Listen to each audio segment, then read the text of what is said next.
কেউ কথা রাখেনি। 33 বছর কাটল, কেউ কথা রাখেনি। ছেলেবেলায় এক বষ্টমী তার আগমনী গান হঠাৎ থামিয়ে বলেছিল, শুক্লা দ্বাদশীর দিন অন্তরাটুকু শুনিয়ে যাবে।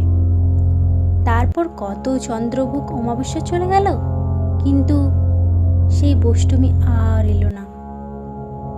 25 বছর প্রতীক্ষায় আছি। মামা বাড়ির মাঝি নাদের আলী বলেছিল, বড় হও দাদা ঠাকুর, তোমাকে আমি 3 প্রহরের বিল দেখাতে নিয়ে যাব। সেখানে পদ্ম ফুলের মাথায় সাপ আর ভ্রমর খেলা করে। নাদের আলী, আমি আর কত বড় হব? আমার মাথায় ঘরের ছাদ ফুঁড়ে আকাশ স্পর্শ করলে তারপর তুমি আমায় 3 প্রহরের বিল দেখাবে? একটাও রয়্যাল গুলি কিনতে পারিনি কখনো। লাঠি লজেন্স দেখিয়ে দেখিয়ে চুষেছে লস্কর বাড়ির ছেলেরা।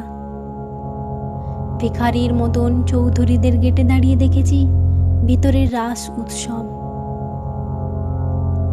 অবিরল রঙের ধারার মধ্যে সুবর্ণ কঙ্কন পরা ফর্সা রমণীরা কত রকম আমোদে হেসেছে।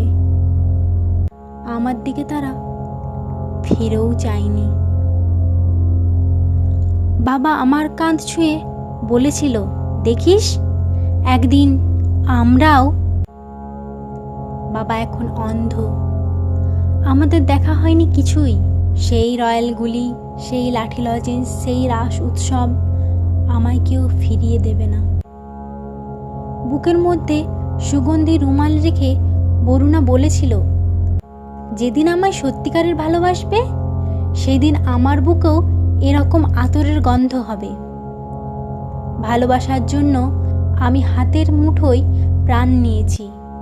দুরন্ত শাড়ির চোখে বেঁধেছি লাল কাপড়।